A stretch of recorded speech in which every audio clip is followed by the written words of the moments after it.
Hi there, I'm Tom Spencer. This week on Central Texas Gardener, get a closer look at understory plants that fill an important role for visual and wildlife appeal.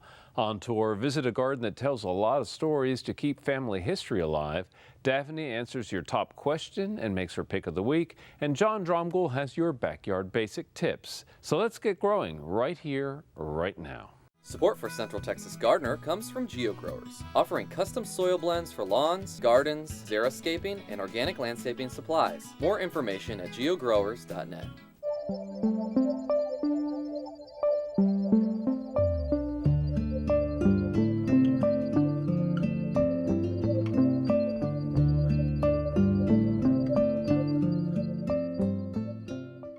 Personal stories and family connections are the most powerful elements in any garden. On tour this week, see how history and respect for the land strengthen 3 generations.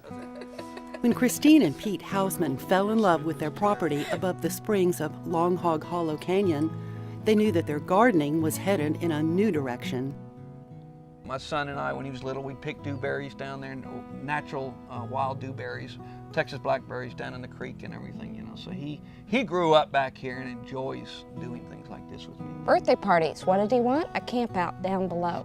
Connecting to the land is an heirloom passed down by Pete's great-great-grandparents, who started their farm in LaGrange in 1866. Pete knew he didn't want the traditional backyard. That's not me. I've got to be able to get out and have a lot to work and to see the animals come up. Also, he wanted to instill in his son and daughter the wonder of nature that his parents gave him growing up on Walnut Creek. So when I came out here, I said, this is it. We also knew we couldn't have carpet grass back here. And so we weren't going to have a volleyball, we weren't going to have croquet. Instead, they have horseshoes and washer pitching. We tried the plants, but there's deer and wildlife and coyotes and foxes and squirrels, and they ate all our plants, so we had to go a different route. Rather than work against the land, they listened to it. To make it family-friendly for them and the wildlife, they patterned it with its native rocks. The rocks he hauled back up here when we moved in, we're thinking, we don't want these rocks. Yeah. He threw them all over the side, A lot of rock, and then he was upset that he had to bring them all back up the I hill. threw a lot of rock out because it's like, I don't know what I'm going to do here. Limestone has shelves here. You know, you'll have a shelf and then off and a shelf and off. So I started wanting to conserve some of the soil because when you get rain, you lose your soil. So the first thing I did was start scraping the rocks and to follow the contours to have dry rock so that the soil would go up against it, so start conserving soil. And then I would look at that and it's like, you know what, it's looking kind of bare. I think I need something over there. This yard is so low maintenance. We get a rain, all I do is rake some of the cedar back. Once you get it set with dry stacking rocks and everything, you just let it go. And the animals will come in and kick over a rock every once in a while, you know, an armadillo, the deer. To give it definition, he followed the curves with handmade fences. Pete also built the fence that safeguards a tumble down the canyon without obstructing its view or the wildlife. Down at my parents' farm in LaGrange, they have eastern red cedar. And eastern red cedars that they make cedar chests out of, where you sand it down, smell it, and it smells delicious, you know. Well, I started finding old dead trees down there that had probably been dead 50, 60 years, and all that's left is the red inside. And there's nothing more insect resistant, rot resistant, except for redwood, than a good red cedar. So I started bringing those home. I can keep it natural. It's one thing to put white picket fences everywhere or steel fences everywhere, but it's another to use natural cedar and all that, which doesn't rot, which doesn't need painting, you know. I believe in low maintenance. That meant more family time to gather around Pete's fire pit to make s'mores. But its most special night came several years later. The night before my son's wedding, he and his friends, instead of going out and partying because it's the night before his wedding, are back here at the fire pit just hanging out all night. Playing washers, yeah. You know, so that's what they did beforehand. Great bunch of guys, yeah. So I get up and I'm like, where is he? He's out back. You know, they were good, they were safe, they were back here having fun before the wedding. The swing and picnic table that were Pete's first builds for the garden are still in good shape for the 2011 grandbaby. This evolved. It's like, okay, that would look Wasn't good. a one-night deal. No. It's taken 21 years for this look. Like when I didn't have a place for people to come and sit, well, we put the decks in. This was bare, and it's like, hey, you know, I could do a patio here, you know, so I built this patio. This was a birthday present. I went home to see my parents, came back, and I had a patio. Yeah. Their history as a family unites with a long-term story.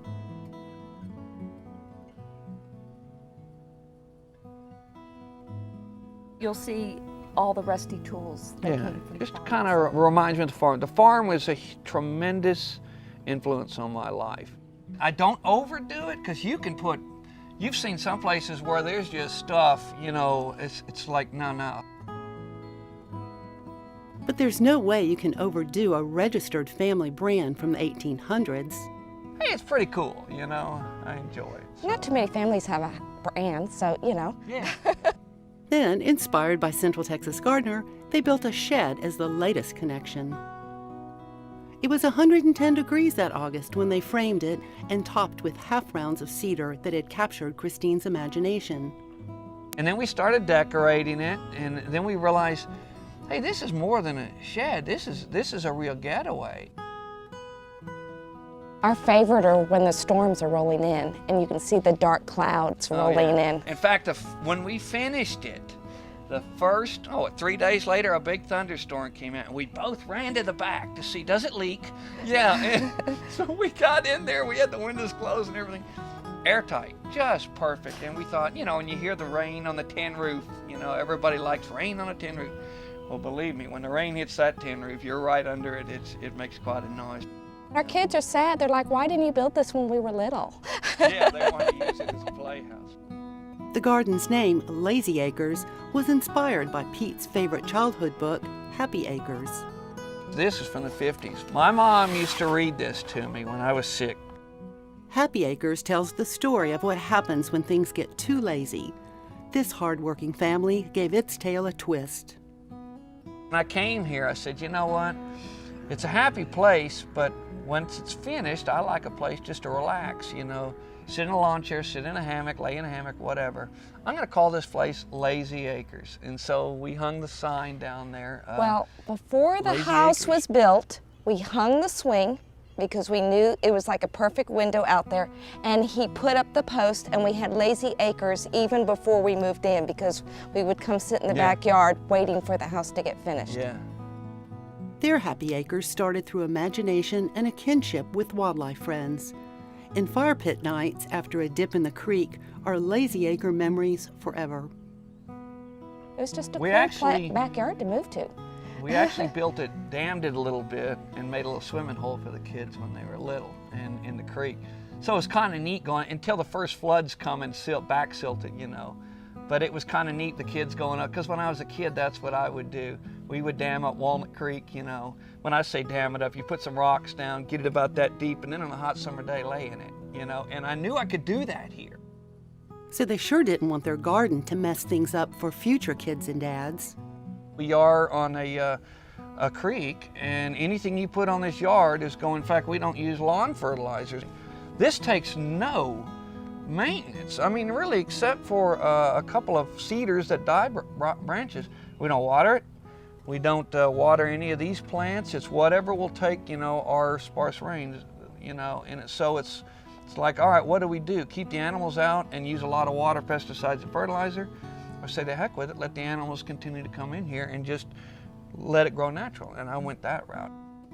All right, thanks for sharing your garden with us. Right now we're going to be talking about understory plants with Meredith O'Reilly. She's a master naturalist, a habitat steward, and she's the blogger at greatstems.com. And we're really happy to have her back on Central Texas Gardener. Thank you for having me, Tom. Yeah, now, understory plants, that kind of mid-layer between the canopy of the trees and the ground, play a really important role in nature, don't they? They absolutely do.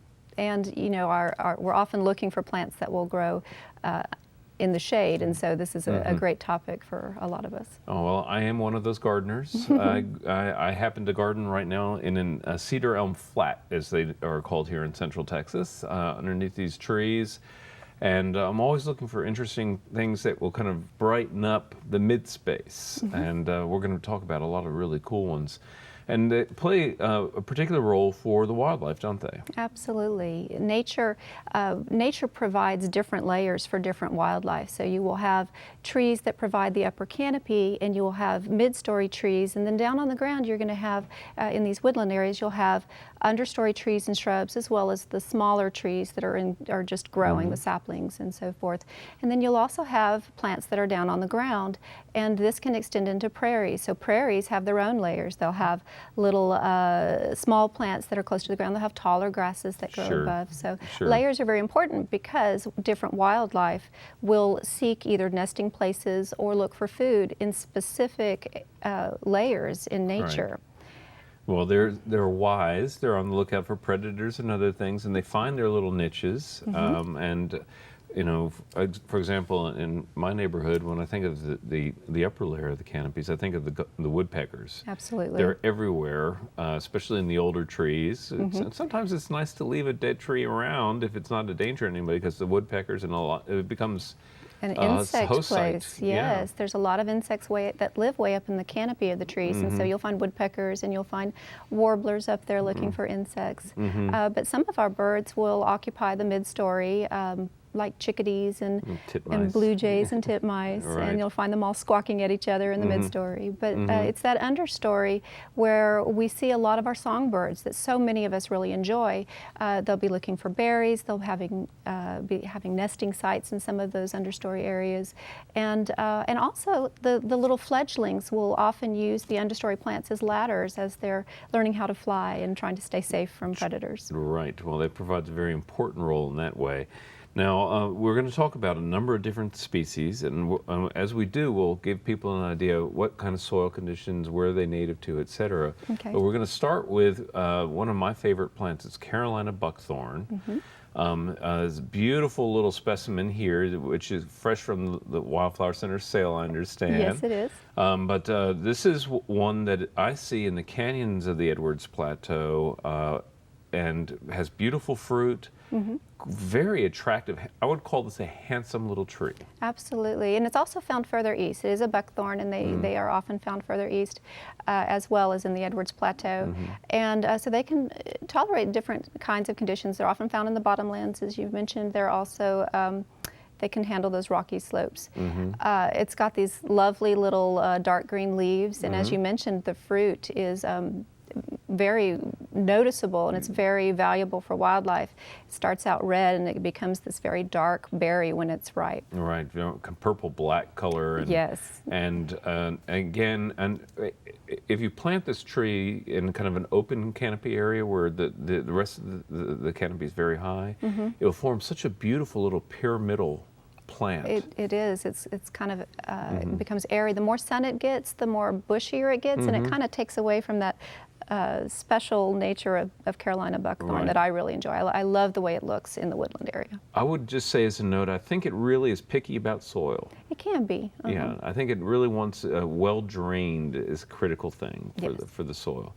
But it's a great plant. And how tall do you think they get in nature? In nature, they're usually up to about 15 feet tall. I usually see them a little smaller than that, but I have definitely seen a much larger one that looks more like a traditional tree because of it gets more sun and is cared for a different way. Beautiful deciduous plant, one that is great for gardeners throughout our region.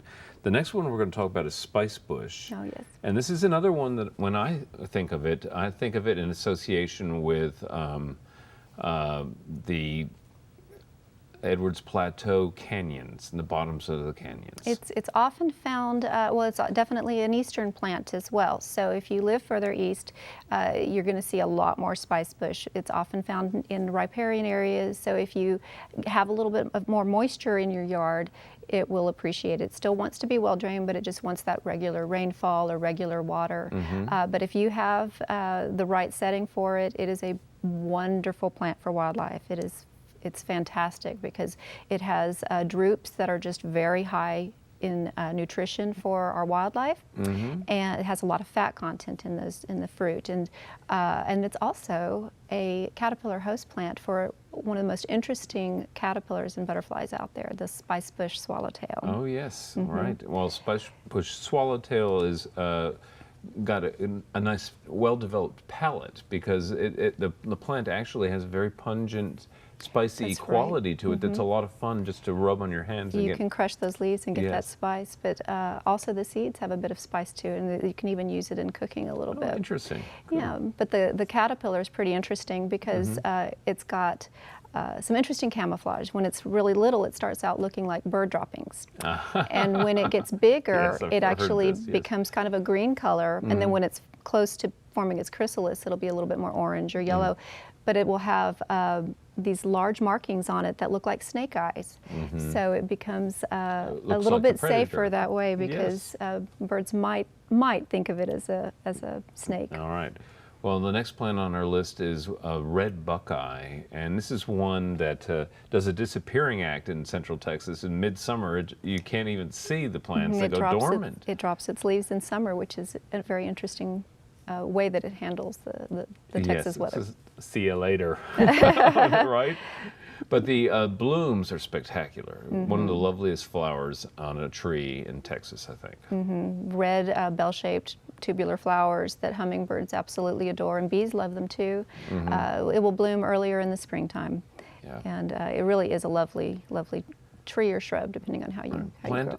I would say plant this one in with a bunch of other things, so then when it blooms, the color pops out, and then the sticks will just disappear in the background during the summertime. So red buckeye is a great one for a wide range of areas, but here in Central Texas, it's got that summertime habit. It's a little more on the east side, but there's a yellow variety that's endemic to the Edwards Plateau. So Yeah, if you they're like both yellow, beautiful, it would yeah. be an option. The gold ball lead tree, and this is a really special little flower on this plant. So like a little yellow pom-pom on the golden ball lead tree, yes. You know, what kind of conditions does it like? Well, it likes it can tolerate a range of soils as well. I see it mostly in the Edwards Plateau, more on the west side, so a little bit more of that rocky, limestone-y soil with clay. But it is a fun plant because it's taller and airier, and so it can provide a little shade to plants that are underneath it if it gets more sun, or if it's in the understory, getting it some patches of sun so that it can get some more blooms. But those blooms are just a delight. Little yellow pom-poms, and the bees and the butterflies go crazy for them. Yeah, well, beautiful plants, very showy. You can really see those flowers from a long distance off. I really love gold ball lead tree. Next one, well, just to let you know that golden ball lead tree is also evergreen. It's one of our evergreen shrubs, and that's a good thing to have. Very important.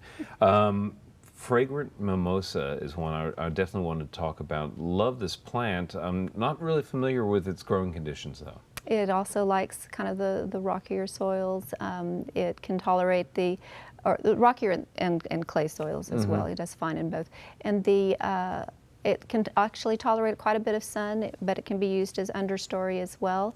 And it has, instead of the yellow pom-poms of the golden ball lead tree, it's got the little pink pom-poms. It is in the mimosa family, so it's got those little mimosa-type blooms. Right. And it also has prickles. So I happen to love prickles, and whenever I walk by it, it'll sometimes snag me Grab you, and right. I say it's trying to give me a little hug.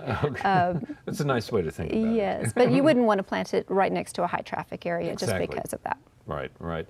Well, we just have enough time just to mention one last plant. That's spice bush, and just real briefly. Silk tassel. Silk tassel. I keep wanting to call it spice bush.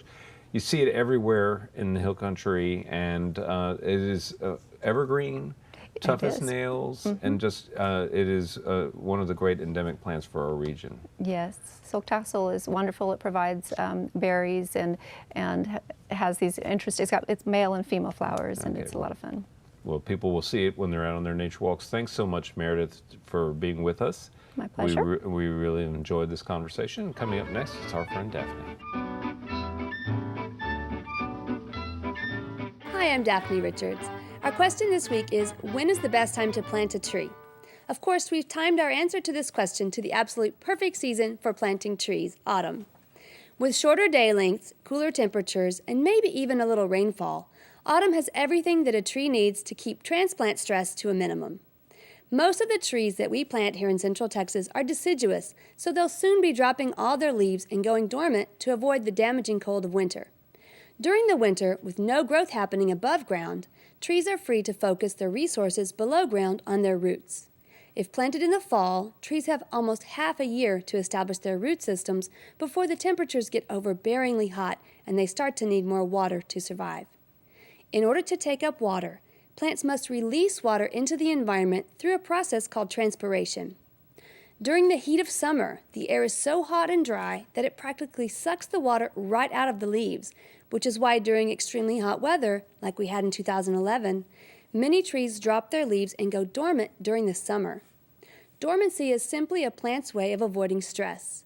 It takes a lot of water to support a canopy full of leaves, and if there isn't enough water, which is a pretty stressful situation, a good strategy is to drop those leaves and go to sleep until the stress passes.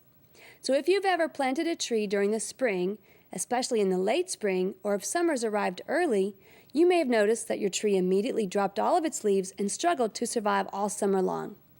But I bet once the temperatures began to drop and the sun became less intense a few months later, new leaves appeared and the tree took advantage of that short autumn window to get just a little bit of growth under its belt before winter and its true dormant season arrived. The lower temperature and higher relative humidity of fall help to keep trees better hydrated. So planting during autumn gives trees more time to acclimate to their new environment, your yard, and get established. Our plant this week is pink fairy duster, Calliandra areophila. This beautiful little West Texas native shrub with its dense branching habit and tiny leaflets is often referred to as straggly. But in the spring and summer, when it's covered with hundreds of puffy pink flowers, you'll discover why it's such a beautiful addition to your landscape. Although it may remain evergreen in areas where winters are very warm, it's deciduous in Central Texas. Pink fairy duster won't need any supplemental irrigation if we're getting even small amounts of rainfall. But if we have a particularly long dry spell during the hottest part of summer, it will benefit from a little extra water once a week or so. It does best in rocky, gravelly soil, so if you have plenty of heavy clay soil, this plant won't do as well for you. Pink fairy duster gets about 3 feet tall and wide, so give it plenty of space. It also needs the full, bright sun to perform well and be happy. We'd love to hear from you, so please visit KLRU-CTG to send us your questions or plants of the week from your garden. Thanks, Daphne. Now let's check in with John Dromgoole for Backyard Basics. Hello, gardening friends. Welcome to Backyard Basics. Pretty soon, in the wintertime, we'll be taking our plants in, and in the springtime, we'll bring them out for a refreshing period outside, and then they may come in again. They're great decorators and air purifiers, but they need a little maintenance. It's not just taking them out and bringing them in and feeding them now and then, because sometimes they can run into insect problems. This is a Neanthobella palm, one of the shortest palms in the world, but it doesn't make any difference the size of the palm. They're all susceptible to red spider. And the red spider is normally found under the foliage, and you'll see webbing. If it's really bad, there'll be this fine webbing in there. And so that'll be your signal, or the leaves will get kind of chlorotic. And then that's another signal. What do? Well, with some frequency, we can take the plant and mist it and kind of reduce the problem early on. You know, red spider do not like water. So this is a good way on a weekly basis to get in there and wash them off. If it's got a real bad one, take them outside, use the hose, really get it nice and clean. There are products that you can use to help prevent it. Seaweed is one of those. Seaweed is well known for its mineral content and its growth support, but a lot of folks didn't know that seaweed also helps reduce the problem of red spider. So we get in there, add the seaweed, get underneath these guys, and do some good spraying. It's really important. Red spider can also be on the curtain nearby. And so you don't want it to bring it back in there, put it next to that very same curtain without cleaning it up. So I would like you to go ahead and vacuum that curtain and then bring the darn thing back inside, and there won't be any problems. Here's another one right here. The ficus and citrus and many other plants get something called scale. There's several types of scale, but the plant will be weepy, under stress. You'll see the shiny stuff on top of the leaves, and you know you've got scale. There'll be a lot of leaf drop also. Well, scale is a little bit tough, but maybe I would treat it outside because we're going to use a couple of sprays. Neem oil is one of them, and that's a tree extract. And it's kind of a little bit oily, but it does an excellent job on scale and on some other insects and even on fungus here and there. But in this case, we're going to use it on the scale that might be on your ficus or, like I said, some other plants. Those little things under the fern leaves, though, are not scale. Those are the spore capsules for propagation, so it's not that on those guys. But on a ficus, it sure could be scale, and taking a sample to your local nursery would also be very good to identify it properly. Well, here's a Hoya. The Hoyas are famous for the mealybug problem, and so you take a little bit of alcohol and get a Q-tip with some alcohol on it, and then you go in there and you daub it on the different mealybugs, and you've got excellent control. Look at it periodically, and you'll find that you'll be able to keep the Hoyas looking really good too. So those are some ideas, whether you're bringing them in for the winter or you're bringing them in after a nice little visit outside in the springtime. You need to look at the specific insects that can go after these plants, control them, and you'll have hale and hardy plants in the house. For Backyard Basics, I'm John Dromgoole. I'll see you next week. Find out more at klru.org/CTG and check out our Facebook page too. Next week, take a look at design basics. Until then, I'll see you in the garden. To learn about today's program, watch online and follow CTG's blog. Check out klru.org/CTG.